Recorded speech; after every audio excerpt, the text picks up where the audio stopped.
Kader midir ulan bize hatayı yaptıran, yoksa biz miyiz her hatada kaderi suçlayan? Çaresizlik midir bizi ağlatan, yoksa biz miyiz çareyi ağlamakta arayan? Geçmiş midir geleceğimize gölge düşüren, yoksa sen misin gecelerimi karartan? Gelecek midir düşlemek, yoksa ben miyim geleceğimizi mum ile arayan?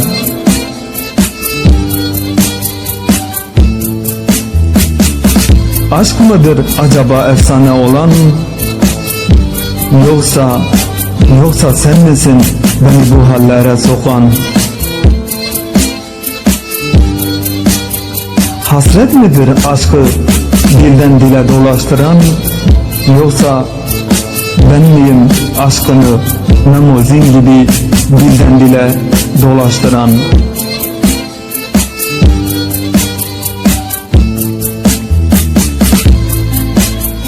Mutluluk mudur seni benden alan, yoksa sen misin mutluluğu parayla arayan?